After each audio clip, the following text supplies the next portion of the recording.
My name is Daisy Wentworth. I'm 29 years old. For 21 years, my parents called me the slow one, while my sister Marissa collected Yale degrees and inheritance promises. They mocked my dyslexia at dinner tables, excluded me from family decisions, and paid me a fraction of what they paid her. But on Marissa's graduation day at the Waldorf Astoria, in front of 400 guests, a stranger handed me an envelope that would expose every lie my parents ever told about me. What they didn't know, Grandma had been watching. She saw everything, and she left me something that would flip the entire Wentworth holdings upside down. The Wentworths were old money Chicago. We were the kind of family whose last name was deeply carved into hospital wings and stamped on shiny museum plaques. My father, Gregory Wentworth, ruled Wentworth Holdings with a cold iron fist. It was a massive commercial real estate empire that my grandmother Evelyn had built from a tiny single office in Evanston back in 19... By the time 2025 rolled around, the company was worth a staggering $105 million. But all that wealth couldn't buy me a normal childhood. I was born with dyslexia. The doctors diagnosed me when I was 8 years old. Whenever I opened a book, the letters would swim. They danced, flipped, and rearranged themselves across the paper, turning simple everyday sentences into cruel, confusing puzzles.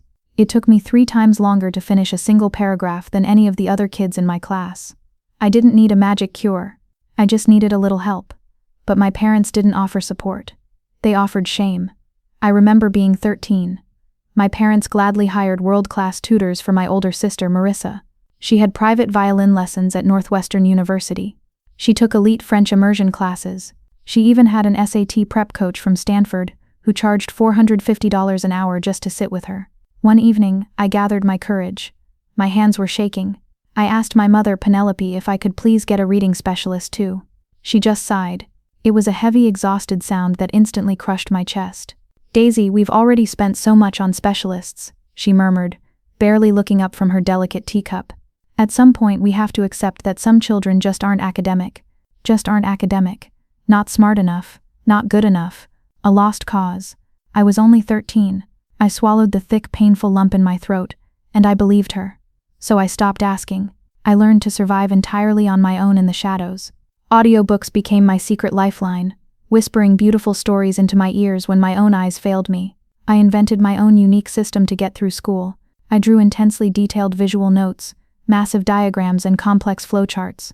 They helped me map out heavy information in a way traditional reading never could. My brain wasn't broken, it just ran on a totally different track. The only person in the world who truly understood that was Grandma Evelyn. Every single Sunday afternoon I would ride the train down to her cozy sunlit apartment in Lincoln Park. Leaving my parents' freezing silent mansion felt like escaping a prison. Grandma Evelyn would sit with me for hours by her huge living room windows. She didn't use boring, dusty textbooks. She explained the hardest, most complicated concepts through grand, exciting stories. "Days," she told me one afternoon. Her warm, weathered hand gently covered my small, trembling fingers. "You read slower than most, but you see things others entirely miss. That's not a disability, sweetheart. That's a different kind of vision. A different kind of vision." At the time, I didn't fully understand what her powerful words actually meant. I would eventually. Her gentle lesson would one day become my absolute greatest weapon. But before I could finally uncover the truth behind her words, I had to blindly survive another 18 years of being the Wentworth family's most embarrassing, hidden secret. Thanksgiving 2019. Our massive Gold Coast townhouse was practically glowing with fake warmth. 25 relatives were gathered tightly around my parents' ridiculously long mahogany dining table. The sparkling crystal chandeliers overhead cast sharp, cold light over an overly expensive catered dinner. It was the grand annual performance of Wentworth family perfection, and everyone happily played their part. Everyone except me. I was just the background extra they couldn't easily cut from the scene. My father, Gregory, stood proudly at the very head of the table. He raised his heavy crystal wine glass, easily commanding the room's total attention. "I'd like to make an important announcement," he declared. His booming voice carried that strict boardroom authority he wore like a tailored suit. It demanded immediate respect. "Marissa has just been accepted to Yale Law School, full scholarship." The dining room exploded. Loud applause and cheerful roars bounced off the elegant, silk-lined walls. Marissa beautifully blushed with practiced, flawless modesty. She looked absolutely perfect, glowing under our parents' adoration. "My eldest daughter," Gregory continued, his chest puffing out, beaming with overwhelming pride, "will be the very first Wentworth to attend Yale in 4 generations. She is going to take this proud family, and our great company, to extraordinary new heights. More deafening applause followed. Uncle Robert loudly clapped Marissa on the shoulder, while Aunt Caroline dramatically dabbed joyful tears from her eyes with a crisp linen napkin. I even managed to smile, genuinely happy for my sister's big moment. Then the joyful atmosphere suddenly crashed. My father's sharp gaze drifted slowly down the long table. It bypassed the smiling aunts and nodding uncles, finally landing heavily on me, sitting quietly near the very end. The warm, loving pride in his voice instantly evaporated, replaced by a freezing, hollow tone. And he paused, sighing as if struggling to even remember my presence. "Well, Days is also here." A few distant cousins chuckled. It was a soft, painfully uncomfortable sound, the exact kind of awkward noise people make when they simply don't know what else to do with the sudden heavy silence. I snapped my head toward Marissa, desperately hoping my big sister would finally say something. Anything. Please, just tell them to stop. Tell them I matter too. But she didn't defend me. Instead, she actually giggled right along with them. My stomach dropped into a bottomless, freezing pit. I glued my burning eyes to my fancy porcelain plate. The thick slices of roasted lamb quickly blurred through the hot, stinging tears I absolutely refused to let fall. Don't cry. Never let them see you break. I dug my fingernails deep into my palms, praying the floor would just open up and swallow me whole. Suddenly, hidden safely under the heavy tablecloth, a warm hand firmly found mine. Thin, shaking fingers covered in soft, papery skin gripped me tight. Grandma Evelyn was seated directly across from me. She squeezed my freezing fingers with surprising, desperate strength, pulling me back from the edge of my silent panic. When I finally dared to look up, her fierce, blazing eyes held something terrifying. It looked exactly like raw, unbending fury pointed directly at her own arrogant son. It was a mother's deep, bitter disappointment mixing with a grandmother's fierce protection. She didn't say a single word out loud. Not right then, anyway. But she didn't have to. The dangerous fire in her stare promised absolute payback. Exactly 4 months later, she urgently called me to her quiet apartment, claiming she desperately needed to show me something extremely important. I had absolutely no clue at the time, but that horrible Thanksgiving dinner, that single moment of casual, heartless cruelty performed in front of 25 silent witnesses, had officially set a hidden timer in motion, a silent, devastating bomb that would take exactly 6 agonizing years to finally detonate. After graduating from Illinois State in 2023, a good school, but never an Ivy League, never the golden standard my parents demanded, I desperately applied for a position at Wentworth Holdings. Just give me a chance. I prayed every single night. Let me show you I'm not broken. I wanted to prove I could actually contribute. I believed the family business could be my path too. My father reluctantly agreed to hire me, but only as a lowly administrative assistant. My starting salary was a modest $46,000 a year. That exact same month, Marissa grandly joined the empire as chief legal counsel. Her starting pay? A staggering $310,000, plus lavish bonuses. While she moved into a huge corner office with stunning skyline views, my daily job consisted of mindlessly photocopying documents, booking empty conference rooms, and fetching hot coffee for arrogant executives who never even bothered to learn my first name. I wasn't invited to a single important meeting. I was never shown a real contract. But from the quiet shadows of the break room, I watched closely. And I listened. It was a rainy Tuesday afternoon in October 2023. The office air felt thick and heavy. Marissa had just proudly drafted the final acquisition paperwork for a massive $40 million commercial complex in the Loop. I was tasked with making 15 neat copies for the executive team's celebration. As the crisp pages slid rhythmically through the buzzing feeder, my eyes accidentally caught on Section 4, Clause B. At first, the typed words swam, dancing across the paper just as they always did. But then my mind took over. The confusing legal jargon magically mapped itself out into one of my colorful mental flowcharts. Suddenly, I saw it clearly. A glaring, catastrophic loophole. The specific way Marissa had structured the liability transfer meant that Wentworth Holdings would be blindly absorbing a hidden $12 million toxic debt from the seller's shady subsidiaries. My heart slammed painfully against my ribs. I have to tell them. I have to save the company. I grabbed the warm master copy and practically sprinted down the carpeted hall. I rushed straight to the giant glass-walled conference room where Gregory, Marissa, and 8 senior partners were already raising expensive champagne flutes, cheerfully celebrating the $1 million deal. I knocked hard and pushed the heavy oak door open. "Dad, Marissa, excuse me, I was copying the contract and there's a terrible flaw in the liability clause. The entire room went completely terrifyingly silent. The joyful clinking of crystal glasses stopped. Gregory's proud smile instantly vanished, replaced by a dark, furious storm cloud. Marissa sighed loudly, dramatically pinching the bridge of her perfect nose. "Daisy, please," she groaned. "This is a complex, multi-million-dollar acquisition, not a simple copy machine manual." "But look," I urged, stepping forward bravely, pointing a trembling finger at the dense page. "If the seller's subsidiary declares bankruptcy before the third quarter, the debt transfers directly to—" "Enough." Gregory's voice cracked like a brutal whip, echoing violently off the expensive glass walls. "You can barely read a basic restaurant menu without moving your lips, and you are trying to correct a brilliant, Yale-educated lawyer on corporate liability. Get back to the copy room right now before I have building security escort you out of your own family's office." The 8 senior partners openly chuckled. It was a vicious, mocking sound. I felt my cheeks burn violently, the familiar crushing shame washing completely over me. I slowly retreated, tightly clutching the rejected papers against my chest. 3 months later, the doomed acquisition finally closed. The hidden toxic debt hit Wentworth Holdings exactly as I had seen it would. It cost the entire company a devastating $14 million to quietly settle the massive mess. Of course, they publicly blamed it on unforeseeable market shifts. They never once admitted I was right. They would rather lose millions than acknowledge the slow daughter had outsmarted them all. The daily isolation in my tiny copy room deepened, wrapping around me like a heavy, suffocating blanket. But sitting alone in that windowless space, a dangerous, thrilling thought finally sparked in my mind. They thought I was totally blind, but I was the only one in the entire building who could actually see the deadly trap waiting in the dark. I discovered a massive hidden secret about myself during those long, painfully lonely hours trapped in the cramped copy room. My brain wasn't broken. It was a supercomputer. I could easily spot invisible patterns that highly paid executives completely missed. Whenever arrogant directors discussed shady deals out in the marble hallway, I would quietly sketch detailed diagrams on scrap paper. I drew the secret relationships between rival parties, the invisible flow of dirty money, the dangerous potential conflicts. This is my superpower, I realized with a sudden jolt. A desperate survival skill I originally developed just to compensate for my reading struggles had slowly transformed into something entirely different, something powerful.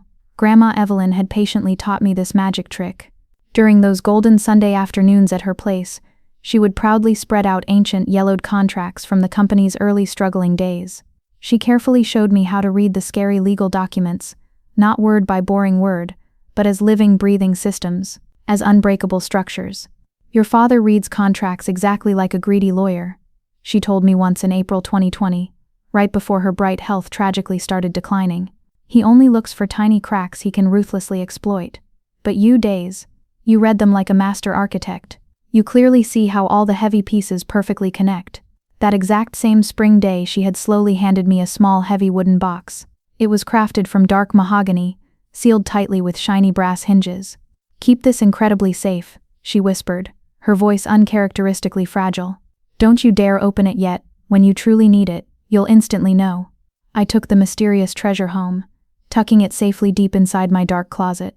I desperately tried to forget the strange, terrifying weight of her final warning. She was 84 years old then. Her once vigorous, unstoppable frame had grown painfully thin. Her beautiful silver hair was wispy against the velvet pillow of her favorite armchair, but her sharp, knowing eyes hadn't dimmed one single bit. I sat quietly across from her in the cozy living room. The surrounding walls were proudly covered with framed photographs. Evelyn boldly breaking ground on her very first Evanston property in 1972. Evelyn warmly shaking hands with the city mayor.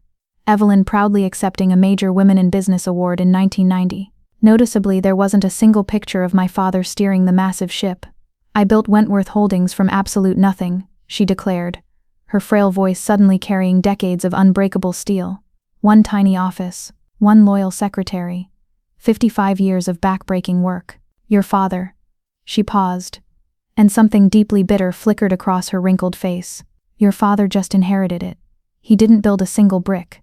He honestly doesn't understand what it actually means to create something from dust. He foolishly judges people purely by their fancy credentials, their expensive degrees, their loud ability to perform in slick boardrooms." She leaned forward, grabbing my wrists. "I judge people by how they treat those who cannot fight back. And you, my sweet Daisy, you are the absolute only one in this cold family who truly knows how to be kind." Her grip tightened fiercely. When the dark time finally comes, when he shows you exactly the monster he is, you will know exactly what to do. I desperately wanted to ask what she meant. What is inside the box? Why me? But she quickly changed the subject, softly talking about the spring weather. Just 16 agonizing months later, she was gone. Pancreatic cancer took her fast. I held her freezing hand tightly in the quiet, sterile hospice room. I was the only family member sitting at her bedside as she took her final breath. The mahogany box remained safely unopened in my closet, a silent promise waiting in the dark. Fast forward to May 2025. The devastating email coldly arrived on a random Tuesday afternoon. Subject line: Position restructuring, confidential. Dear Ms. Wentworth, as part of our ongoing organizational optimization, your current position will be completely eliminated, effective August 1, 2025. HR will contact you regarding standard severance options. I read the cruel message 3 separate times.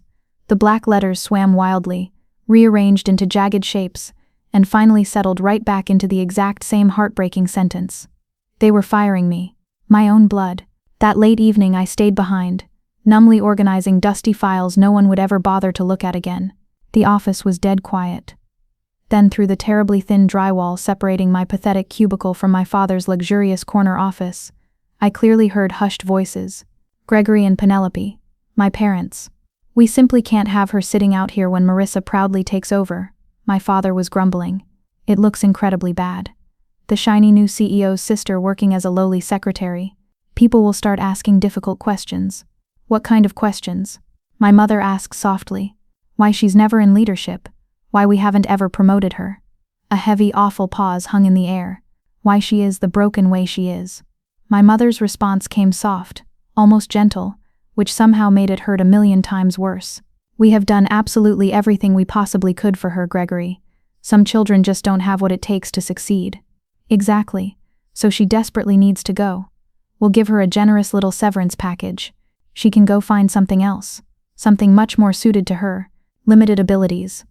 I pressed my trembling palm flat against the cold wall, gasping for air as tears burned my eyes. Limited abilities. My salary was a joke.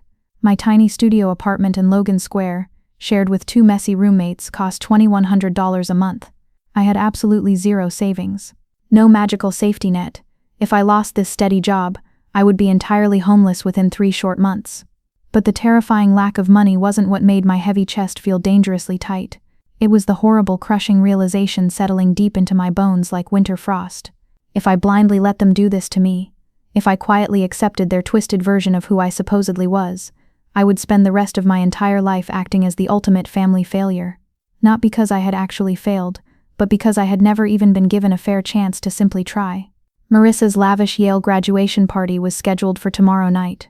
I sat alone in the dark, my blood turning to ice, suddenly wondering what other devastating, life-ruining announcements my father was secretly planning to drop on me in front of the whole world.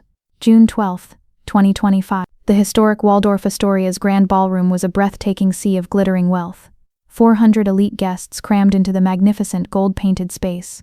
Powerful business partners, wealthy investors, and slick lawyers from top-tier firms rubbed shoulders with extended relatives I barely recognized. Giant crystal chandeliers hung high above, casting rainbows of dazzling light across crisp white silk tablecloths. A lively 14-piece orchestra played joyful jazz music in the far corner. This was Gregory Wentworth's glorious kingdom. It was his personal stage, the exact place where he loudly performed his favorite role, the untouchable patriarch, the mighty mogul, the flawless man who simply had everything.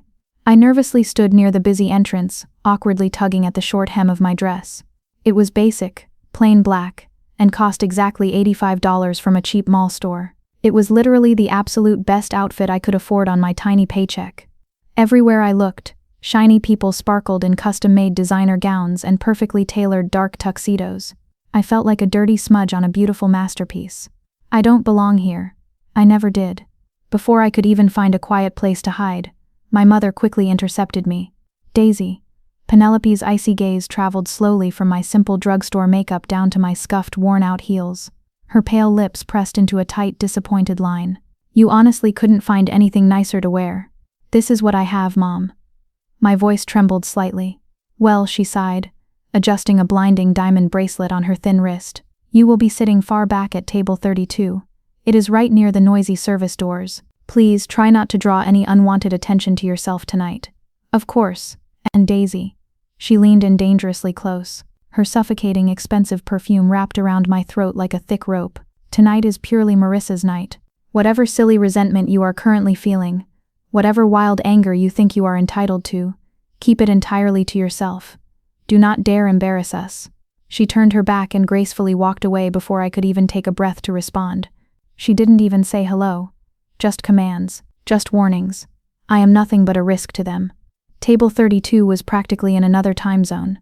It was shoved at the very back of the massive ballroom, mostly hidden behind a thick marble pillar. My boring tablemates were distant, snobby cousins I had met maybe twice in my entire life. From my lonely seat in the shadows, I could barely see the brightly lit main stage. A gigantic proud portrait of Marissa in her graduation robes dominated the wall. A huge velvet banner read, "Congratulations, Marissa Wentworth, Yale Law Class of 2025. But then, my wandering eyes caught a strange movement near the grand entrance. A mysterious silver-haired man in a sharp gray suit was standing completely alone. He wasn't chatting with anyone. He wasn't eating the fancy appetizers. He was just intensely watching. Suddenly, his piercing eyes locked directly onto mine across the crowded, noisy room. A sudden freezing shiver violently crawled down my spine. Who is he? Why is he staring at me like he knows my secrets? Exactly at 9 o'clock, the lively orchestra stopped playing. The bright room lights dramatically dimmed. A blinding white spotlight hit the front stage, illuminating my proud father. He raised a sparkling glass. "Ladies and gentlemen, thank you deeply for joining us to celebrate an absolutely extraordinary young woman." Loud cheering immediately interrupted him. He smiled, soaking it all in. Marissa graduated in the top 3% of her elite class. She easily completed a prestigious clerkship, and just last month she officially made partner track at the city's top law firm in record-breaking time. His booming voice swelled with impossible pride. But tonight, I am not just celebrating her past achievements. I am proudly announcing her brilliant future. Marissa practically floated onto the stage, looking radiant in a stunning emerald green gown. Effective immediately, Marissa Wentworth will officially inherit my entire estate upon my passing. This legally includes our massive family mansion, currently valued at $15 million. And most importantly, he paused, milking the intense silence for maximum drama, the supreme position of CEO of Wentworth Holdings when I finally retire. The giant room completely exploded. A roaring standing ovation shook the floorboards. Blinding camera flashes popped everywhere. Marissa delicately dabbed at her dry eyes with beautifully practiced fake grace. Gregory held up a strong hand, slowly quieting the thrilled crowd. "And because loyal family means absolutely everything to us," he continued smoothly. His dark eyes began scanning the far back of the ballroom, hunting through the shadows until they locked violently onto me at my hidden table. "I certainly haven't forgotten my youngest daughter, Daisy." My heart stopped dead. "No, please, don't do this here." While the demanding corporate world might not be her strong suit, he mocked gently, causing a wave of cruel chuckles to ripple through the wealthy audience. "We always take good care of our own. Starting next month, Daisy will be officially transitioning to a new role as the inventory manager at our remote Southside storage facility. A nice, quiet, manageable position where she can finally feel somewhat useful." He smiled magnanimously, soaking in his own fake generosity. "Let's give her a nice hand, folks." Pathetic, pity-filled applause washed over my burning skin. It wasn't a sweet olive branch. It was a brutal public execution. The Southside facility wasn't an office. It was a rotting, dusty, forgotten warehouse miles away from civilization. He wasn't just silently firing me from the corporate tower. He was forcefully banishing me to the dark basement of his empire, so he would never ever have to look at my face again. He purposely wanted me to smile nicely and politely say thank you for the heavy rusting chains he was publicly wrapping around my wrists. But as the humiliating applause slowly died down, I saw the mysterious silver-haired man step away from the wall, marching with deadly purpose straight toward my lonely table, carrying a thick envelope that was about to blow my father's entire golden kingdom into ash. 400 people were still wildly clapping for my father's cruel joke, and not a single one of them bothered to glance back at table 32. The distant cousin sitting beside me, a snobby woman I had only met at a boring funeral 9 years ago, leaned over, smelling heavily of stale wine. "Days, right?" she whispered, raising a perfectly plucked eyebrow. "So what exactly does that nasty little announcement mean for you?" I opened my dry mouth, but quickly closed it. What could I honestly say? That I had just been formally erased from my own family tree? That the heartless termination letter currently sitting in my email inbox was only the terrifying beginning? That every single fear I had ever carried about being totally worthless had just been publicly confirmed in front of everyone who actually mattered? The thunderous applause finally died down. Marissa happily hugged our father on stage. Flashbulbs exploded like fireworks.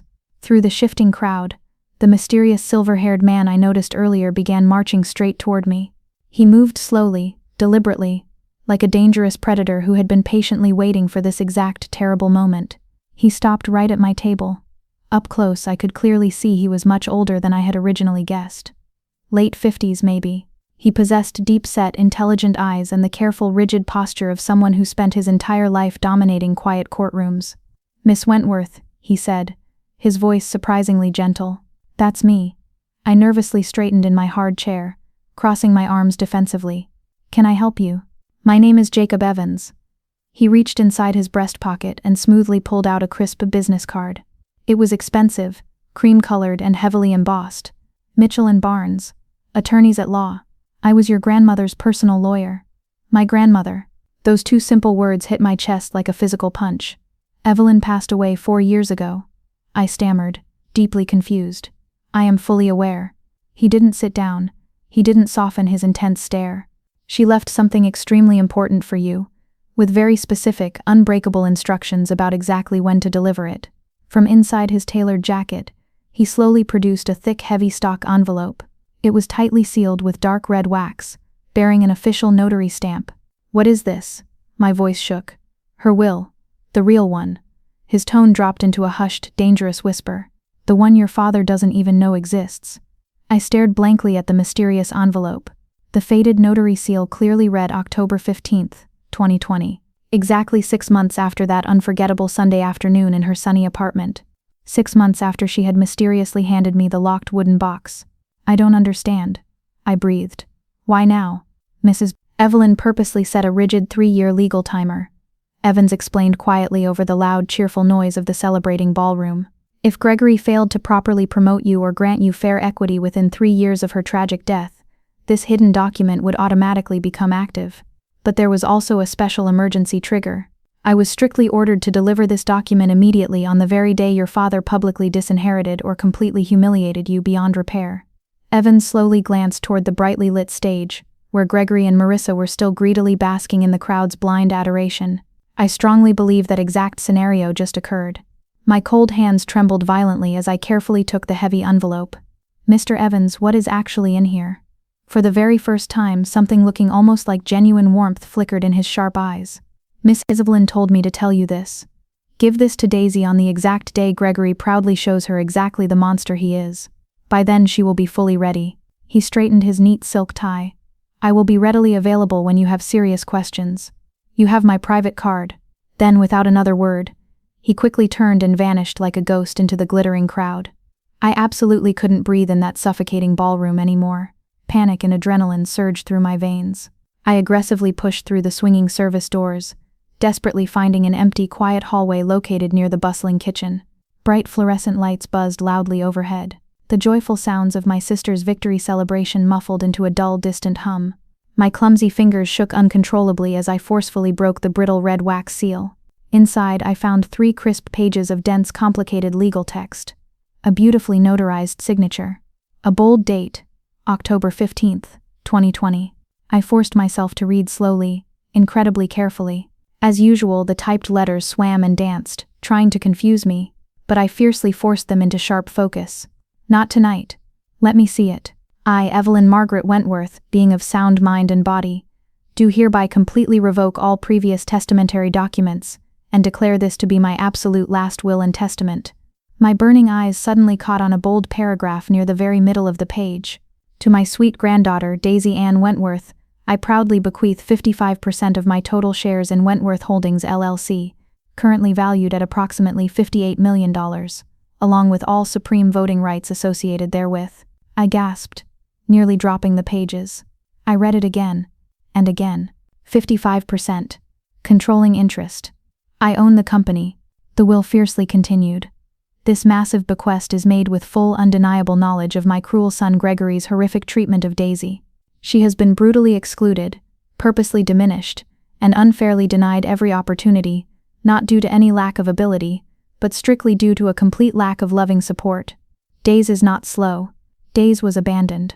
And I absolutely will not allow her arrogant father's toxic prejudice to continue 1 second after my death. A ragged, painful sob forcefully caught in my tight throat.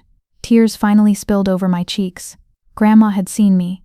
She had seen everything. I wasn't invisible to her. Then, I hit the final terrifying paragraph.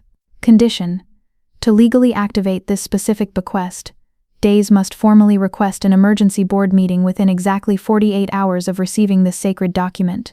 Complete failure to act within this narrow window will permanently render this new will null and void, and all massive assets shall automatically transfer per my outdated 2016 testament. 48 hours. The ticking clock had officially started. The impossibly tight deadline would violently expire at exactly 9 p.m. on June 14th. I slumped weakly against the freezing tile wall, clutching the life-changing document tightly against my racing chest. My brilliant grandmother hadn't just given me a simple hug. She had handed me a loaded weapon. Now I had to figure out if I was actually brave enough to pull the trigger. Jacob Evans was patiently waiting by the empty coat check when I finally emerged from the back hallway. "You read it," he stated simply, studying my tear-stained face. "The 48-hour clause," my raspy voice cracked. "Why would she ever put that terrifying trap in there?"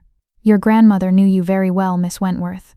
He calmly handed me a second card, this one featuring a personal cell phone number handwritten clearly on the back. "She wisely knew that if she gave you unlimited, endless time, you might slowly convince yourself not to act. You would overthink it. The strict deadline isn't a cruel punishment. It's a gift. It is pure permission. Permission to finally stop waiting for your toxic family to magically change their minds about you, and to boldly take what's rightfully yours." He casually checked his expensive gold watch. "The deadline is 9 p.m. on June 14th. Exactly 2 days. If you truly want to proceed and fight back, you will need to rapidly submit a formal legal request for an emergency board meeting. I can help you correctly draft it tonight." Through the crack in the ballroom doors, I could clearly see my father still standing proudly on the glittering stage, eagerly posing for shiny photographs with Marissa. My mother happily circulated among the wealthy guests, gracefully accepting warm congratulations as if she'd single-handedly earned them herself. If I actually did this, if I bravely invoked the hidden will, I would instantly, permanently destroy every single fragile relationship I had left in this world. My furious parents would never ever forgive me. Marissa would deeply view it as the ultimate, unforgivable betrayal. But, if I stayed silently in the dark shadows, I would quietly accept their twisted, pathetic verdict. I would permanently become exactly what they'd always loudly claimed I was. The absolute failure. The slow one. The useless daughter who simply didn't matter. "Miss Wentworth." Evans's sharp voice cut cleanly through my terrifying mental spiral. "Your brilliant grandmother fiercely believed in you. She spent the last 4 agonizing years of her painful life secretly preparing for this exact explosive moment. The only real question left is, do you actually believe in yourself?" I looked down at the heavy will trembling in my hands, staring at the elegant looping signature of the brave woman who'd secretly held my hand under Thanksgiving tables and patiently taught me to read complex contracts like magical architecture. "I'll call you tomorrow morning," I finally said, my voice hardening into solid steel. "We are absolutely requesting that board meeting."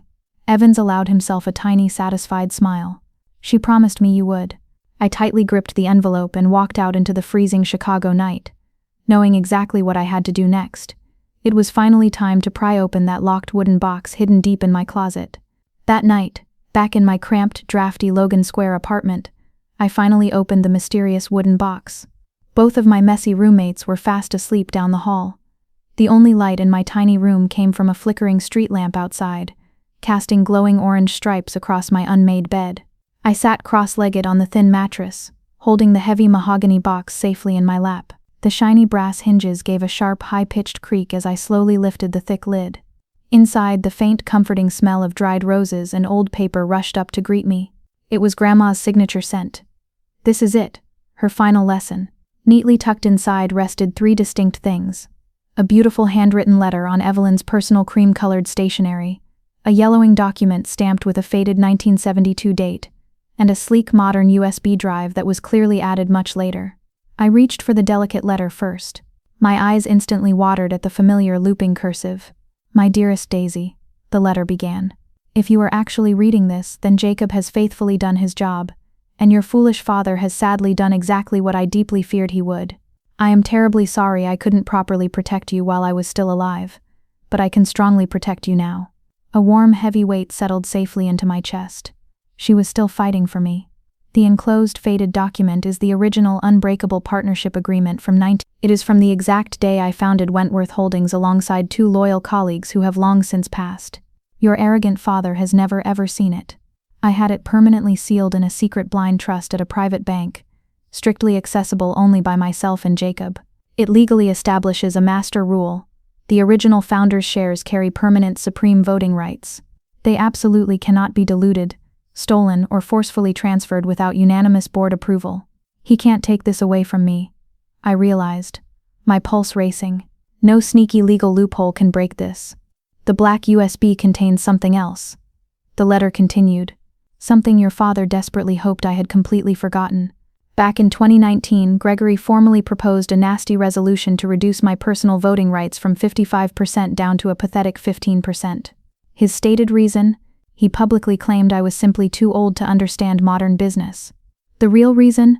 He craved absolute control, and I was firmly standing in his greedy way. The board swiftly rejected his ridiculous proposal by 3 critical votes. I was proudly one of those votes. I never forgot what he secretly tried to do to me, and I absolutely never forgave him for the cruel way he treated you just to justify it, as though diminishing you somehow proved I was an unfit grandmother. Use this mighty weapon wisely, Daisy. Not for bitter revenge, but for pure justice. All my endless love, Grandma Evelyn. I quickly grabbed my cheap laptop and plugged the USB firmly into the side port. The single digital file was plainly labeled Board Meeting Minutes, April 2019, PDF. I clicked it open. There it was. My own father's pathetic, failed attempt to ruthlessly strip his own elderly mother of her rightful power. It was fully documented, officially timestamped, undeniable evidence of his hidden greed. The sun rose fast. June 13th, 8:45 a.m. I hadn't slept a single wink, but I had never felt more awake. I held my cracked cell phone, staring at the contact number Jacob had helped me find. I took a deep, shaky breath and hit dial. Martha Collins answered on the very second ring. Daisy Wentworth, her bold voice boomed. It carried the thick, gravelly rasp of a tough woman who had smoked cigars for decades and laughed loudly even longer. I have honestly been wondering exactly when you would finally call me. You know who I am? I asked, completely stunned. Sweetheart, your brave grandmother and I proudly built half of the Evanston skyline together back in the wild 80s. She talked about you constantly. A brief, heavy pause filled the line. She also told me all about the secret will, 4 years ago, right before she tragically passed. I gripped my plastic phone much tighter. Then you already know exactly what I'm about to do today.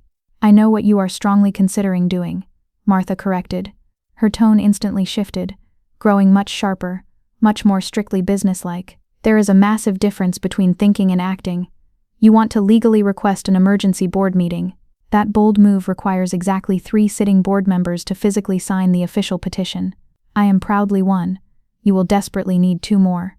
Can you please help me find them? I pleaded. I can do much better than that, she replied. I heard crisp papers quickly shuffling in the background. Gregory Wentworth isn't nearly as popular in the tower as he blindly thinks he is. His daily management style is, let's kindly call it, aggressively autocratic. At least 5 senior board members have expressed deep private concerns about his toxic leadership. They just need a brave spark to go first. A bright blazing hope sparked in my tight chest. Who? Ronald Hayes, Sarah Palmer. They have both been on the nasty receiving end of Gregory's famous temper in closed-door sessions. I will make some very quiet calls right now. Another serious pause. Days, I need you to clearly understand something important. This upcoming battle isn't going to be pleasant. Your father will fight dirty. Your sister will fight harder. They will say terrible, unforgivable things to break you. Let them try. I'm already broken, and I glued myself back together. They have been saying terrible things to me my entire life. I answered, my voice steady and completely cold. At least now I actually get a fair chance to respond. Martha laughed out loud. It was a remarkably warm, wonderfully genuine sound. Evelyn always swore you had unbreakable steel hiding underneath all that quiet shyness. I am finally starting to see exactly what she meant. She cleared her scratchy throat. I will have the legal petition ready by tonight. Board meeting request. June 14th, 11 a.m., Wentworth Tower, 48th floor. Thank you, Martha. Don't thank me quite yet, kid, she warned softly. Thank me when you are actually sitting inside that locked boardroom. But as I confidently packed my bag and prepared to march toward the towering glass building to gather those final signatures, I was about to discover that my father was already one ruthless, devastating step ahead of me. June 13th, 9 a.m. The bright Chicago morning felt completely wrong, like the calm right before a massive hurricane. I arrived at the towering glass doors of Wentworth Tower, clutching my cheap briefcase. My heart hammered wildly against my ribs. I just needed to ride the elevator up, finalize the legal paperwork with Martha, and officially file the board request. Just a few more steps, I told myself. You can do this. But when I nervously swiped my plastic keycard at the shiny security turnstile, a harsh beep echoed. The screen flashed a bright, angry red. Access denied. Panic gripped my throat. I desperately tried again, swiping it faster. Red. Again. Red. Suddenly a heavy, rough hand clamped down hard onto my tense shoulder. I jumped. It was Arthur Vance, Gregory's intimidating head of security and his personal bully. Miss Wentworth. Vance grunted, his deep voice completely flat and emotionless. Your father has decided to quickly accelerate your permanent transition to the South Side warehouse. Effective immediately, your corporate access is fully revoked. You need to leave the premises right now. But I have an urgent meeting with a senior board member, I pleaded, my voice shaking. Please, not now. The clock is ticking. Not anymore, Vance replied coldly. He stepped dangerously closer, physically blocking the metal gates with his massive frame. He lazily signaled to another uniformed guard standing nearby. Escort her out, now. Within seconds, I was forcefully shoved out onto the hard concrete pavement. The morning sun glared blindingly off the massive glass tower, mocking me. I frantically checked my phone, only to discover my corporate email was already disconnected. The 48-hour clock wasn't just ticking, it was loudly bleeding out. If I couldn't get the legal petition circulated and officially signed by 3 board members today, the secret will would become totally void. Grandma's final gift would turn to dust. I desperately needed Sarah Palmer's signature, but without my digital company directory, I had absolutely no clue how to find her in a city of nearly 3 million people. Suddenly, my blank phone buzzed in my sweating palm. It was an unknown number. Daisy? It was a hushed, raspy whisper. It's Julian, from the dusty archives down in the basement. Julian, the quiet, gentle archivist who had secretly fished my discarded visual diagrams out of the recycling bins for 2 whole years. He was the only person who occasionally left a kind sticky note on my messy desk saying, "Brilliant structure. Julian, thank God. They locked me out." I gasped, pacing the sidewalk. I desperately need Sarah Palmer's daily itinerary for today. I heard frantic fingers flying across a plastic keyboard. Your father is aggressively locking down the whole digital system as we speak. But I am totally old school days. I keep hard copies of everything. Sarah is attending the Field Museum's Women in Leadership Gala right now. It goes until 2 o'clock. Daisy, whatever wild thing you are secretly doing, please, make them pay. Make them pay. I didn't own a fancy ball gown. I didn't hold an exclusive golden invitation. But I didn't care. I raced straight back to my tiny apartment, threw on that exact same $85 black dress from the graduation party, and practically sprinted to catch the rattling L train toward the museum campus. The elite gala was taking place in the grand main hall, directly under the massive titanosaur skeleton. Security was incredibly tight at the shiny front entrance, but thanks to my obsessive architectural research, I already knew the museum's hidden layout perfectly. I smoothly slipped in through the dark south loading dock alongside a rushing catering crew. I quickly grabbed a shiny silver tray of bubbling champagne flutes to blend in with the frantic waiters. I nervously scanned the overwhelming sea of expensive designer silk and perfectly tailored suits. Finally, I spotted her. Sarah Palmer.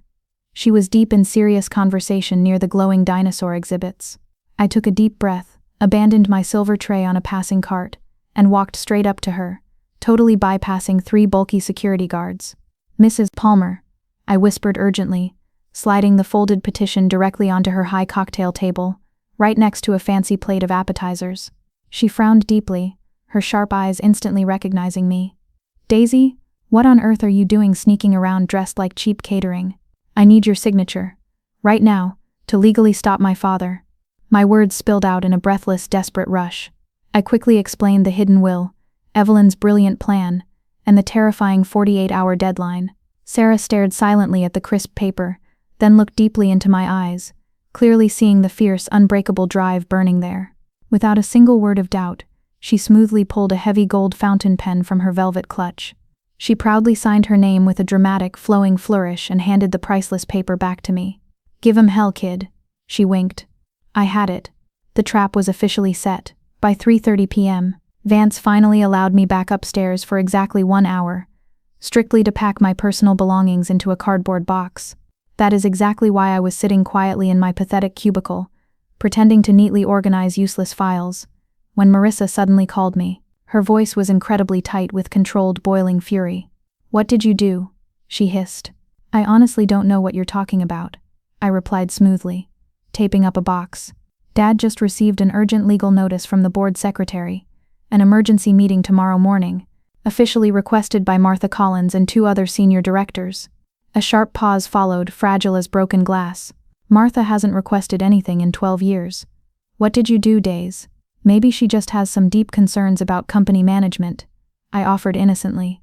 "Don't play stupid games with me." Marissa's perfect, shiny composure completely cracked. "If you are secretly trying to embarrass us, or trying to make some kind of pathetic scene, I'm just doing my job, Marissa," I interrupted coldly. "Same as always." She slammed the phone down without saying goodbye. Exactly 25 minutes later, Gregory aggressively stormed right past my cardboard-filled cubicle on his way to his lavish office. He didn't look at me. He didn't even acknowledge I existed as a human being. He just slammed his heavy oak door hard enough to violently rattle the glass windows through the thin drywall. I clearly heard his booming voice barking on the phone. "It is a ridiculous waste of my valuable time. Martha is probably going completely senile. We will quickly address her silly concerns and move on. No, I am absolutely not worried about Days. My God, the girl can barely read a basic spreadsheet. She is not a real threat to anyone." Sitting alone in the shadows, I finally smiled. A real, genuine smile. For the very first time in my entire 29 years of life, being completely underestimated felt exactly like a magical advantage. They were marching totally blind into a war they didn't even know had started. That night, alone in my quiet apartment, I carefully prepared my final weapons. I printed 3 crisp copies of Evelyn's True Will. I downloaded the damning 2019 board audio minutes directly onto my phone as solid backup. I wrote a brief, punchy statement, not an emotional accusation, just a brutal presentation of undeniable facts. Jacob Evans texted to confirm he would personally attend as the authenticating attorney. At exactly 10:30 p.m., my screen lit up with a final message from Martha. "Petition legally filed. See you tomorrow morning. Your grandmother would be incredibly proud." I laid in bed staring at the ceiling, but I barely slept a wink. But for once it wasn't a crushing, terrifying anxiety keeping me wide awake in the dark. It was pure, electric anticipation. I was finally ready to step out of the shadows, but walking into that lion's den tomorrow morning would completely shatter my family forever, and there was absolutely no turning back now. June 14, 2025, a.m., Wentworth Tower. The grand front lobby was practically a heavily guarded fortress. Thick-necked security guards aggressively swarmed the shiny marble floors. Vance was fiercely patrolling the main elevator banks like a hungry guard dog. They know something is coming. I didn't dare try walking through the giant front doors. Instead, I quietly slipped down the damp, hidden side alley, heading straight for the rusty service entrance. Julian was already there, waiting nervously by the giant metal freight elevator. He held the heavy doors open just a tiny crack. "Go," he whispered, quickly pressing the glowing button for the 48th floor. He gave me a sharp, encouraging nod. "Show them exactly what you see, Days." The elevator violently pinged. The shiny metal doors slid open onto the 48th floor. Floor-to-ceiling glass windows offered a dizzying, beautiful view of the Chicago skyline. Italian marble gleamed softly under expensive lighting. It was the kind of freezing corporate opulence specifically designed to make normal people feel tiny and worthless. I bravely stepped out wearing a borrowed gray blazer from my roommate. It was 2 sizes too big. I nervously carried a cheap, scuffed leather portfolio I had bought at Goodwill for exactly $15. The bulky security guard blocking the heavy boardroom door immediately held up his massive hand. "Name? Daisy Wentworth." He checked his glowing tablet and frowned deeply. "You are definitely not on the authorized attendee list, ma'am. I cannot let you in. I am a Wentworth Holdings employee, and I have official business with the board. Is there a problem out here? Marissa's sharp, elegant voice echoed right behind me. I slowly turned around. She looked absolutely immaculate. She wore a tailored navy power suit and a silk Gucci scarf. It was the flawless, intimidating uniform of someone who entirely belonged inside those locked boardrooms. Days? Her fake, sickly smile didn't reach her cold eyes. What on earth are you doing up here? I have vital information to present to the board, I answered, keeping my chin firmly high. Marissa let out a sharp, performative laugh. Information? About what? You literally work down in the basement copy room. The specific nature of this emergency meeting is highly confidential. You don't even know what P&L stands for. Profit and loss. I shot back smoothly. It is honestly not that complicated, Marissa. Her perfect, arrogant smile aggressively flickered. Before she could fire back another cruel insult, our father suddenly appeared at the far end of the long hallway, closely flanked by two nervous senior executives. What exactly is going on out here? Daisy bizarrely wants to attend the emergency board meeting. Marissa sighed dramatically, rubbing her temples. I was just gently explaining that it is completely impossible. Gregory looked at me the exact same way he always did, like I was a stubborn, dirty stain he couldn't quite scrub out of his expensive carpet. Days, go back down to your tiny desk right now. This grown-up business absolutely does not concern you. Actually, a strong, unshakable voice called out from inside the open boardroom. It deeply does. Martha Collins boldly appeared in the wide doorway. She was 74 years old, rocking sharp silver hair, and standing with the quiet, terrifying authority of someone who had been building towering empires when Gregory was still wearing diapers. I personally invited her, Martha stated flatly, staring my father down. She has full legal standing to address this board today. Martha, please be reasonable, Gregory started. Let her in, Gregory, Martha ordered. It wasn't a request. Gregory's square jaw tightened so hard I genuinely thought his teeth might crack under the pressure. For a terrifying second I thought he might physically block the heavy oak doors with his body. But Martha had been a vital board member for 35 long years. Her raw authority in that specific room heavily exceeded his own. Fine. My father's voice turned to freezing ice. Let her speak. We will quickly see exactly how long it takes before she completely embarrasses herself in front of everyone. The legendary boardroom was much smaller than I had always imagined. A giant polished walnut oval table heavily dominated the space. 14 expensive leather chairs surrounded it. Huge painted portraits of past executives stared down judgmentally from the dark wood-paneled walls. Directly above the grand stone fireplace, I instantly noticed my grandmother. Evelyn's painted eyes seemed to watch the tense room with a knowing, electric spark. I'm here, Grandma. I made it. 14 powerful board members quickly took their assigned seats. Gregory confidently claimed the very head of the table. Marissa proudly sat to his direct right. She wasn't officially a board member yet, but she was visibly positioned as the golden heir apparent. I was coldly directed to a tiny, uncomfortable wooden chair at the very far end. It felt exactly like being banished to the children's table. Over in the shadowy corner, Jacob Evans sat quietly with his slim briefcase resting on his lap. He caught my nervous eye and gave one single solid nod of encouragement. Richard Hughes, the distinguished board chairman in his late 60s who had known my grandmother for decades, loudly cleared his throat. I call this emergency session to order. This unusual meeting was officially requested by Martha Collins, Ronald Hayes, and Sarah Palmer. Martha, you currently have the floor. Martha stood up slowly. Thank you, Richard. I will keep my opening remarks extremely brief. She gracefully gestured toward my dark corner. The critical matter I strongly wish to address today heavily concerns a legal document that has recently come to light. A powerful document that permanently affects the core ownership structure of this entire company. I yield my remaining time to Miss Daisy Wentworth. Every single eye in the room violently snapped directly to me. Marissa openly smirked. Gregory leaned back in his plush leather chair with theatrical, exaggerated boredom, crossing his arms. I stood up. My sweating hands were surprisingly steady. Don't shake. Speak clearly. Thank you, Mrs. Collins, and thank you to the board for kindly allowing me to speak today. I slowly unzipped my cheap portfolio. What I am about to present may come as a massive shock to some of you. I ask only that you patiently listen to the hard evidence before reaching any rushed conclusions. Gregory sighed loudly, rubbing his temples in mock agony. I ignored him. Before I could even read my first sentence, my father aggressively raised his hand. I am so sorry, Richard, but before we waste this board's incredibly valuable time. Gregory stood up, buttoning his expensive suit jacket with deliberate, insulting slowness. I feel I desperately need to provide some important context here. Gregory, Martha started to warn him. Daisy is my daughter. His voice dripped with that patronizing fake warmth he reserved for difficult clients. And I truly love her. But she is absolutely not qualified to address this elite board on any business matter whatsoever. She works in a basic administrative role. She holds zero legal training, zero financial background, and zero strategic experience. Marissa immediately chimed in, her tone dripping with sickly false sympathy. Daisy also suffers from severe dyslexia. She heavily struggles with basic reading comprehension. We have tried for years to support her, but, she shrugged elegantly, playing the tragic victim for the room.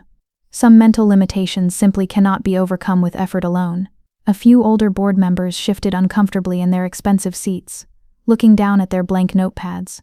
What we are sadly seeing here today, Gregory continued smoothly, sensing he was winning the room, is a deeply troubled young woman acting out, perhaps due to the emotional announcement I made at Marissa's graduation party last night. Sibling jealousy is an ugly, Mr. Wentworth. Richard Hughes's sharp voice cut through the air like a heavy wooden gavel. You will have a fair opportunity to respond later. But Miss Wentworth properly requested this dedicated time, and she is fully entitled to use it. Gregory slowly sat back down. His dark expression silently promised terrifying consequences later. Marissa caught my eye across the long table and mouthed, "You are embarrassing yourself."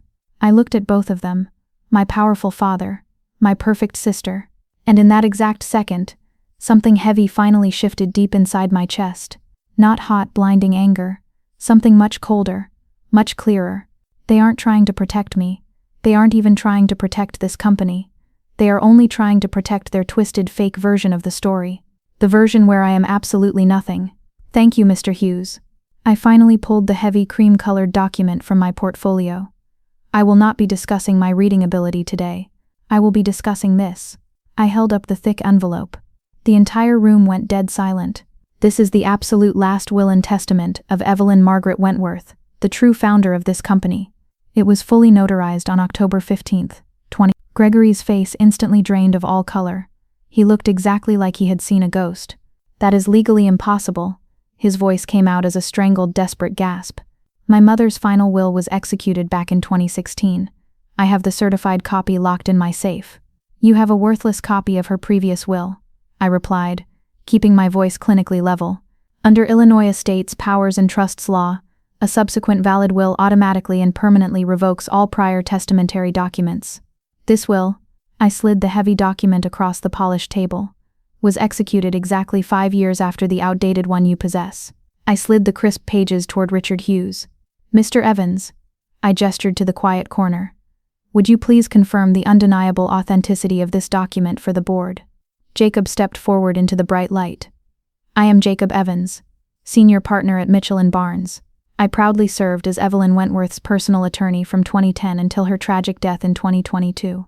I can absolutely confirm this will was signed and executed in my direct presence on October 15, 2020. It was carefully witnessed by 2 independent state notaries, and the original copy is securely held in escrow at City Private Bank. Richard Hughes adjusted his reading glasses, studying the crisp pages intently. His thick eyebrows shot straight up toward his hairline. This officially bequeaths 55% of Wentworth Holdings shares to... He looked up at me, utterly stunned. To you, Miss Wentworth. Shocked murmurs violently rippled around the oval table. That is a fake, a total forgery. Marissa shrieked, jumping to her feet. But her loud voice had lost all its polished confidence. It sounded shrill, terrified. It is not. Jacob's response was immediate and sharp as a blade. And I would strongly advise you against making wild accusations of legal fraud without solid evidence, Miss Wentworth. Mitchell & Barnes's flawless reputation speaks for itself. Gregory violently slammed his flat palm onto the walnut table. The loud crack echoed like a gunshot. This is completely absurd. My mother was terribly ill. She was being secretly manipulated by vultures. He pointed a shaking finger directly at my face. She was 84 years old. She had early onset dementia. She had no earthly clue what she was signing. This piece of garbage paper is the sick product of elder abuse, and I will personally have you arrested for this, Daisy. Manipulated, unfit. I reached into my jacket pocket and pulled out the sleek black USB drive. Perhaps you would deeply like to explain this then. I walked straight to the boardroom's main media console and plugged the tiny drive in. The massive high-definition flat screen on the back wall instantly flickered to life. Grandma Evelyn hadn't just left me the boring audio from the 2019 meeting. She had left me something infinitely more powerful. A crisp video file, recorded just days before she passed away. The giant screen filled with Evelyn's beautiful wrinkled face. She looked physically frail, wrapped in a thick wool shawl, but her eyes were like burning lasers. They stared directly into the camera lens, cutting right through time and space. "If you are currently watching this," the digital Evelyn declared, her voice crystal clear and dripping with royal authority, "it is because my greedy son Gregory is currently attempting to invalidate my final will by falsely claiming I am not of sound mind. Let this recording serve as absolute, undeniable proof of my perfect cognitive clarity." Gregory completely froze in his chair. Every drop of blood left his face as he stared in pure horror at his dead mother on the glowing screen. "Gregory," the video Evelyn continued, her tone turning to ice. "I remember the exact date I proudly founded this company, March 4th, 1970, and I fiercely remember exactly how you sneakily tried to steal my voting rights on April 10th, 2019, simply because you mistakenly believed I was too old and weak to stop you." A collective gasp swept through the board members. "I am perfectly sound of mind," Evelyn's voice boomed. "But I am deeply sick of heart.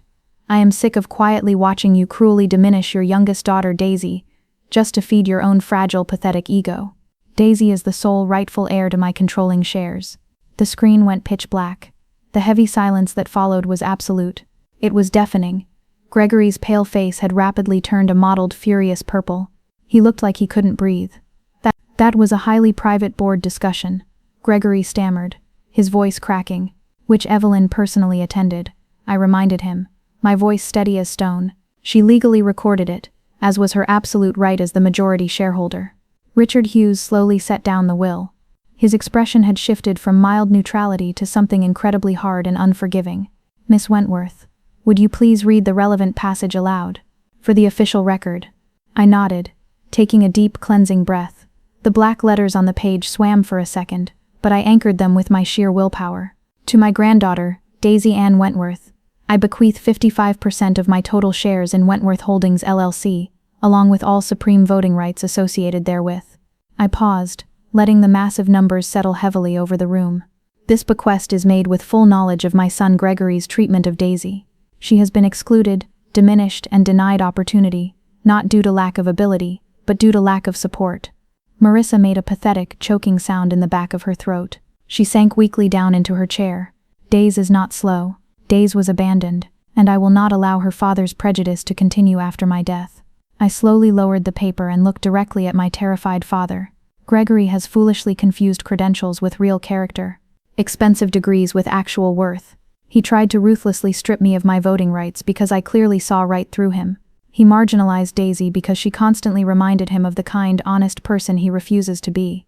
Gregory said absolutely nothing. His hands, I noticed, were violently trembling against the table. "The will officially concludes," I said, reading the final line. "I built this company from nothing. I choose exactly who carries it forward. I choose Daisy." Richard Hughes slowly removed his reading glasses, rubbing his tired eyes. "Jacob, you can fully confirm this document is legally binding." "I can," Evans replied instantly. "The 2016 will is permanently superseded. As of this exact moment, Daisy Wentworth is the absolute majority shareholder of Wentworth Holdings." Martha Collins smiled a brilliant, quiet smile. Ronald Hayes and Sarah Palmer exchanged shocked, victorious glances. And for the very first time in my entire life, I watched my father look at me with something totally different than pure dismissal or annoyance. It was raw, paralyzing fear. "This doesn't actually prove anything," Marissa suddenly yelled, but her voice had turned brittle and desperate. "Even if that stupid will is somehow valid, which we will absolutely contest in court, Daisy has zero real business experience. She can't possibly run a $100 million company." "I am not asking to run the company," I replied calmly. I turned my body to address the full board. "I am simply asking you to examine the hard facts." I pulled the final piece of evidence from my Goodwill portfolio. The 2019 board minutes.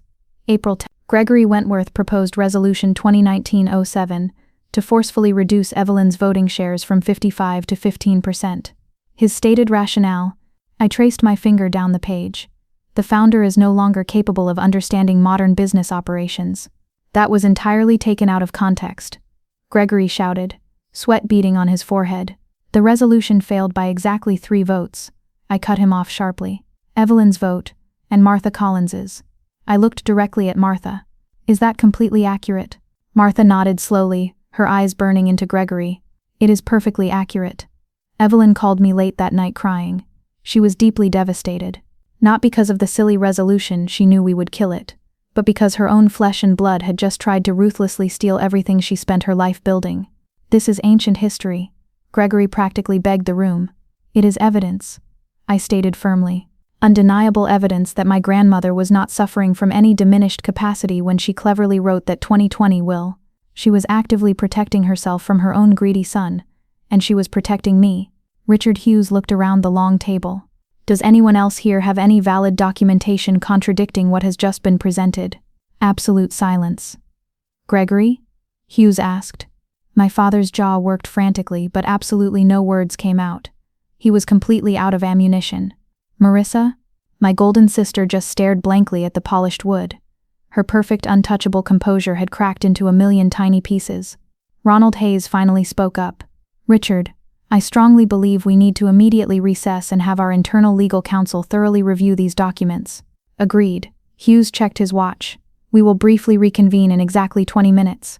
Jacob, please remain available. The stunned board members quickly rose. Frantic conversations broke out in hushed, nervous tones. People were rushing to the doors, but Gregory didn't move an inch.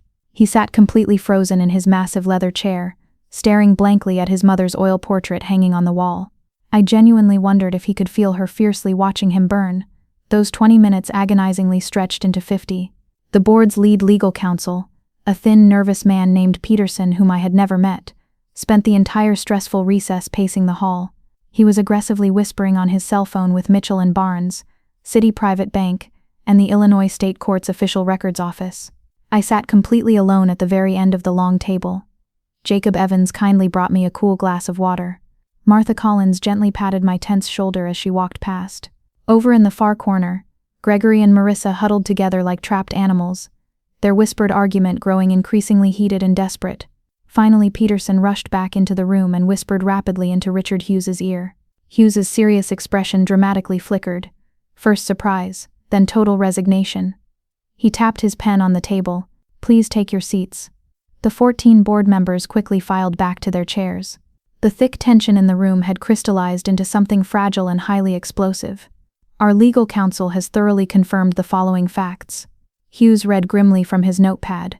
The final will presented today by Miss Wentworth is 100% valid under Illinois state law. It legally supersedes all previous testamentary documents.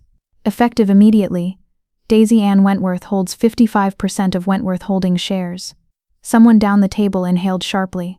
Additionally, Hughes continued, his voice echoing, as the supreme majority shareholder, Miss Wentworth holds the absolute right to propose immediate binding motions to this board, including urgent matters pertaining to executive leadership. He slowly looked down the table directly at me. Miss Wentworth, do you have any motions you wish to bring forward at this time? I slowly stood up. My heart was pounding so hard I thought it might shatter my ribs, but my voice held incredibly steady. I have one motion. Gregory shot up from his seat, panic finally breaking his mask. Richard, this is an absolute outrage. You cannot let her. Sit down, Gregory. Hughes's voice carried unexpected, brutal steel. Miss Wentworth has the floor, not you. Gregory collapsed back into his chair. His face had gone a sickly, ashen gray. I looked around the quiet table at 14 powerful people who until just 1 hour ago had never considered me capable of doing anything more than fetching their coffee. Now they held their breath, waiting for my absolute command. The terrifying power to completely destroy my father's entire career and legacy was sitting right in the palm of my hand. I could crush him into dust. I thought about what my wise grandmother would actually want me to do. And in that moment, I made my final choice. I am not proposing to forcefully remove Gregory Wentworth as CEO, I stated clearly. The crushing tension in the room instantly shifted. A massive wave of shock hit the table. Marissa's head violently snapped up. Even Martha Collins looked deeply confused. What I am proposing, I continued, my voice echoing off the walls, is a formal vote of confidence. The sitting board will democratically decide whether Gregory Wentworth currently retains their trust as the CEO of Wentworth Holdings. If the majority votes no confidence, he must resign immediately. If the majority miraculously votes confidence, I will absolutely not interfere with his operational leadership during my tenure as majority shareholder. This is completely absurd. Marissa shrieked, jumping up again. You are just turning this into a sick spectacle, a pathetic revenge fantasy. No, I met her furious eyes without blinking. This is standard corporate governance, the exact same legal process that exists in every well-run company in America. The exact same fair process Grandma Evelyn bravely established in our core bylaws 45 years ago. I paused, letting my gaze sweep over my trembling father. If Dad truly has this board's respect and confidence, he has absolutely nothing to worry about. Richard Hughes studied me for a long, silent moment. Something incredibly rare flickered in his aged expression. It looked exactly like deep, profound respect. Is there a formal second for this motion? Seconded, Martha Collins barked without a single second of hesitation. Then we will vote immediately, Hughes announced. All those currently expressing confidence in Gregory Wentworth as CEO, please raise your hands. Silence fell. Slowly, 5 shaking hands crept up into the air. They were Gregory's closest allies, weak men who entirely owed their lucrative board seats to his corrupt recommendations. All those expressing no confidence. 1, 2, 3, 4, 8 hands proudly rose into the air. Richard Hughes counted them twice to be absolutely certain. Then he calmly set down his expensive gold pen. The motion carries, 8-5, with 1 abstention. He slowly turned to face my ruined father. Mr. Wentworth, the board has officially voted no confidence. Per section 14.3 of our founding bylaws, you have exactly 21 days to tender your formal resignation and vacate the premises. Gregory said absolutely nothing. He was utterly destroyed. He slowly stood up, placing his hands on the table to steady his shaking legs. He looked down the long wood at me. He really looked at me. For what might have been the very first time in my entire life, I fully expected to see hot rage. I expected blinding hatred. I expected violent threats. But what I actually saw buried deep in his eyes was infinitely worse. It was recognition. It was the horrifying, soul-crushing understanding that he had blindly underestimated the slow, broken daughter so completely that he had just lost his entire kingdom.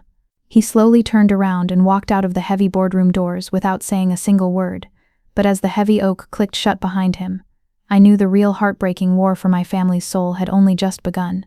Now, back to what happened right after that heavy boardroom finally cleared. Gregory aggressively caught me in the private carpeted corridor just outside the heavy oak doors. Penelope was standing right beside him. Someone must have frantically called her during the long recess. Her pale face was completely tear-streaked, dark mascara bleeding messy paths down her powdered cheeks. You. Gregory's deep voice was barely controlled, vibrating with raw, venomous rage. You ungrateful, scheming. Gregory, please, Penelope begged, putting a shaking hand on his tense arm. Not here. Not out here. She just single-handedly destroyed our entire family in front of 14 people, he spat. I bravely stood my ground. My knees felt like jelly, but I didn't take a single step back. I used to be absolutely terrified of his booming voice. Now he just looks pathetic. He looks so incredibly small. I didn't destroy anything, I replied, my tone eerily calm. I simply told the absolute truth. The truth. Gregory laughed bitterly, a harsh scraping sound. Your crazy grandmother was manipulated. That shady lawyer, Evans, he must have. Grandma Evelyn wrote that brilliant will exactly 6 months after you secretly tried to strip her of her power. She did it because she saw exactly the kind of monster you are. My voice didn't waver. It cut through the air like a sharp knife. You didn't lose today because I betrayed you, Dad. You lost everything because you betrayed her. Penelope quickly stepped forward, her expensive jewelry clinking. Daisy, sweetheart, please. You have to deeply understand our side. We were only trying to protect you. You have always struggled so much. We didn't want to put unfair pressure on you. You didn't protect me, Mom. You erased me. 29 long years of forced silence crystallized into perfectly sharp words.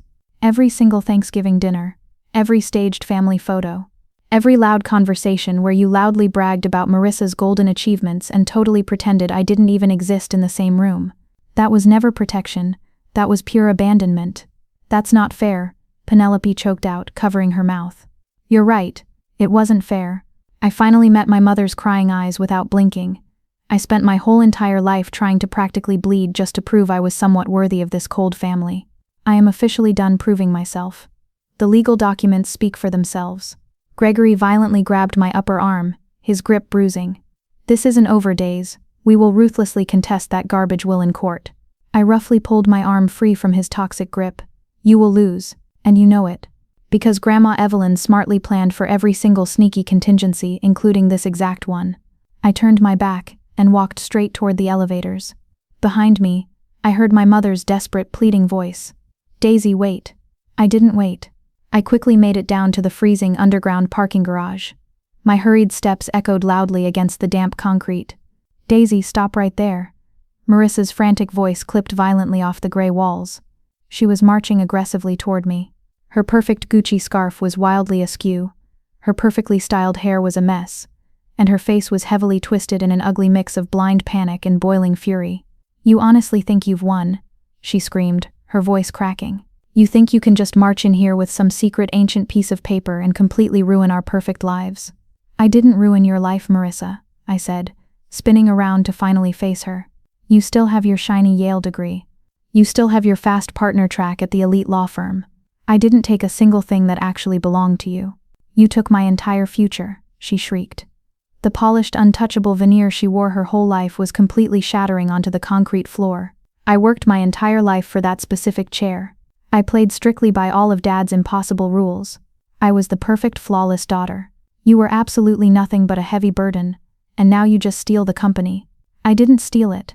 My voice finally rose, matching her intense volume, echoing fiercely through the empty, shadowy garage.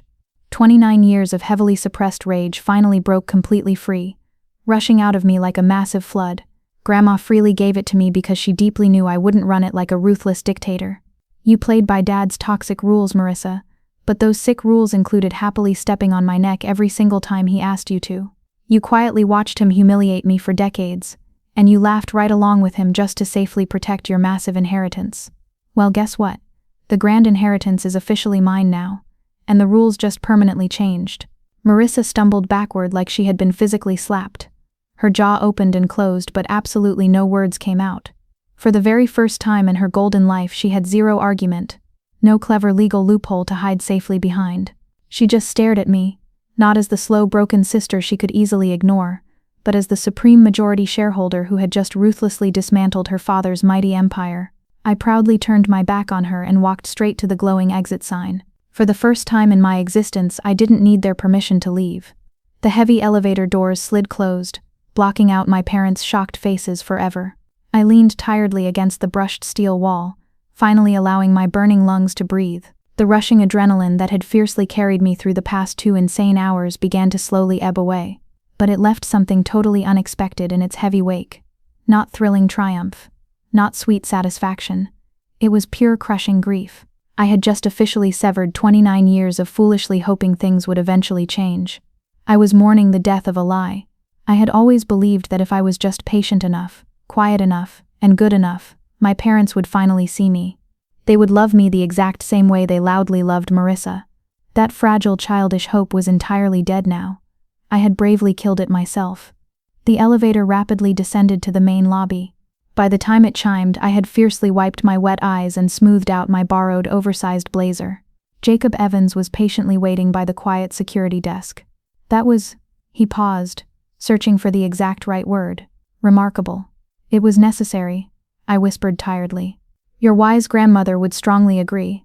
He fell into a comfortable step right beside me as I walked slowly toward the spinning glass exit doors. What exactly happens now? Now, I go home, I sleep for a week, and I try to finally figure out what my real life looks like without the fake family I thought I had. I looked at him, and the company. I absolutely don't want to be the CEO, Jacob. I never did. We stopped at the revolving doors. I just want the beautiful company my grandmother proudly built to be safely run by honest people who actually care about it. Not arrogant people who only see it as their personal piggy bank. Evans nodded slowly, a deep respect in his eyes. The remaining board will desperately want to meet with you soon, to discuss transition plans and your official role going forward. I know, I smiled softly, but not today. I pushed through the heavy glass door and felt the warm, beautiful Chicago sunlight hit my tired face. Today, I just needed to finally be Daisy Wentworth. Not a powerful shareholder, not a tragic victim, not a broken symbol. And tomorrow? I looked back over my shoulder at Wentworth Tower, 48 stories of glittering glass and steel bearing my own last name. Tomorrow, I would start building something entirely new. June 15th, 2025. Gregory Wentworth officially signed his resignation letter at exactly 4 p.m. I wasn't there to watch him do it. I learned about the massive victory through a highly confidential email from Richard Hughes. Miss Wentworth, your father has officially tendered his immediate resignation, effective July 10th. The board has unanimously appointed me as interim CEO while we properly conduct a global search for permanent ethical leadership. Additionally, the board has joyfully voted to offer you a formal position, strategic advisor to the board. This powerful role would fully allow you to participate in all major decisions while you carefully determine your long-term relationship with this company. Please let me know your thoughts. Regards, Richard Hughes. I read the glowing email 3 times out of sheer habit, then I happily forwarded it to Jacob Evans for a quick legal review. His warm response came buzzing back within an hour. Fair offer, no hidden strings attached. Congratulations, Daisy. You earned this. That exact same evening, a massive all-staff email was blasted out to the entire Wentworth Holdings team. My phone instantly started buzzing with endless messages. Greedy colleagues who had ignored me for 2 whole years. People who had never even bothered to learn my first name, suddenly wanted to grab expensive coffee, to quickly reconnect, to pretend we were best friends. I gladly ignored every single one of them, but one specific message truly stood out. It was from Pamela Myers, a sweet older executive assistant who had started working at the company back in 1990. She had worked directly alongside my grandmother. Days, the text read. Evelyn used to talk about you constantly. She always proudly said you saw things everyone else entirely missed. I never really understood what she meant until today. Welcome to the boardroom, kiddo. She would be so incredibly proud of you. I saved that beautiful message forever. I realized then that real validation doesn't always come from blood relatives. Sometimes it comes from the people who truly pay attention. And honestly, that's way better. 1 short week later, the explosive story officially went public. The Chicago Business Tribune ran a massive front-page headline. Wentworth Holdings shakeup. Founder's granddaughter takes control after secret will surfaces. The juicy article didn't print my name directly. Strict corporate privacy laws prevented that. But literally anyone working in Chicago real estate circles knew exactly who the mystery heir was. 3 massive investment partners urgently requested private meetings with me personally. Not with my father. Not with the board. With me. After sitting down for an hour-long honest conversation with each of them, they gladly confirmed they would keep their millions invested in Wentworth Holdings. We've actually had deep nagging concerns about Gregory's toxic leadership for years, one wealthy investor openly admitted over tea. Your brilliant grandmother built something truly special. It is incredibly good to see her original vision fiercely protected. The brutal social fallout rippled quickly outward. Fancy friends of my parents suddenly remembered previous engagements. Shiny invitations to elite charity galas completely dried up. The famous Wentworth name, which had once magically opened every single locked door on the Gold Coast, now carried a heavy, embarrassing asterisk. I didn't cheer for their painful humiliation, but I definitely didn't mourn it either. Martha Collins called me early on a sunny Saturday morning. How are you holding up, kiddo? I don't really know yet, I answered honestly. Ask me again in about 8 months. Fair enough. A warm pause. Evelyn would have handled that boardroom exactly the same way. You know, offering the democratic vote of confidence instead of a brutal termination. Giving him a fair chance he absolutely didn't deserve. She laughed softly. She always firmly believed that showing true mercy was the ultimate power move. I thought about her wise words for a very long time after we hung up. Mercy wasn't a pathetic weakness. Mercy was a powerful choice. And for the very first time in my life, the choice had entirely been mine. July 5th, 2025. Exactly 4 weeks after the explosive board meeting, my phone randomly rang at 2 in the afternoon. Daisy. My mother's voice sounded incredibly small, stripped of all its usual arrogant armor. Can we please talk? Just the 2 of us. I cautiously agreed to meet her at a quiet, boring coffee shop in Midtown. Neutral, safe territory. Absolutely no chance of Gregory suddenly appearing with sleazy lawyers. Penelope was already sitting in a back booth when I walked in. She looked drastically older somehow. Her careful, expensive makeup couldn't hide the deep, dark exhaustion swimming beneath her eyes. She wasn't wearing her blinding Tiffany bracelets. Thank you for coming, she whispered. She nervously wrapped her shaking hands around a ceramic mug she hadn't even sipped. I know I absolutely don't deserve it. What do you actually want, Mom? I asked, keeping my guard firmly up. To apologize. The heavy word came out cracked and bleeding. For everything. For the horrible way we treated you. For the cruel things we loudly said. For the loving things we completely failed to say. Are you apologizing because you are genuinely sorry? Or just because everything magically changed and I have the power now?" She flinched hard. The brutal question hung heavily between us like thick, choking smoke. "Both," she finally admitted, tears spilling over. "I am deeply ashamed to say it, but both."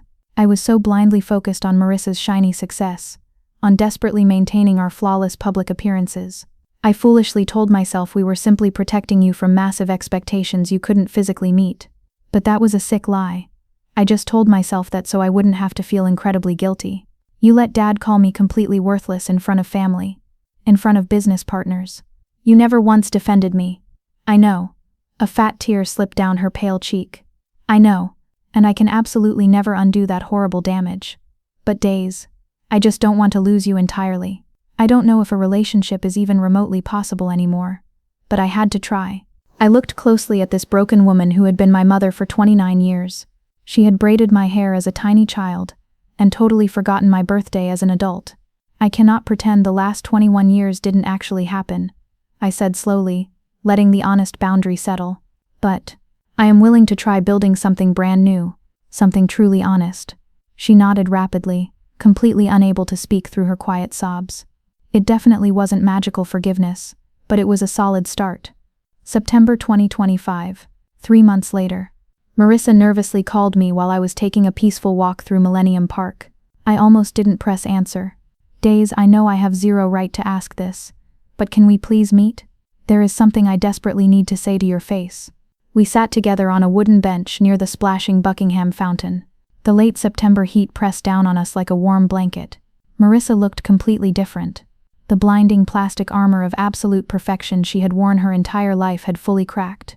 She had dark, heavy circles under her tired eyes. Her hair was pulled back carelessly in a messy clip. "I've been in intense therapy," she confessed without any fake preamble. "Since June. 3 times a week. That's really good, Marissa. It's absolutely brutal." She laughed humorlessly, staring at the splashing water.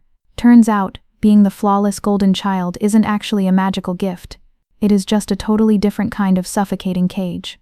I stayed quiet, waiting. "Dad expected me to be a perfect robot," she whispered. "Every single A+ grade, every shiny achievement, every prestigious award, it was never actually enough for him. It was just the bare baseline for what came next. And the terrible way they treated you." She swallowed hard. "I told myself it was just how things naturally were. That you were just different. That I was somehow protecting you by not actively challenging them. You weren't protecting me." "No," she agreed, her voice breaking. "I was only protecting myself. Because I knew if I ever defended you, I instantly became a target too." She finally turned to look at me, her eyes raw and honest. "That is not a valid excuse, Days. It is just the ugly truth. I was a coward. What do you want from me, Marissa? Absolutely nothing. I don't deserve anything from you." She wiped her eyes roughly. "I just wanted you to know that I finally see you now. I really truly see you, and I am so incredibly sorry I didn't look sooner."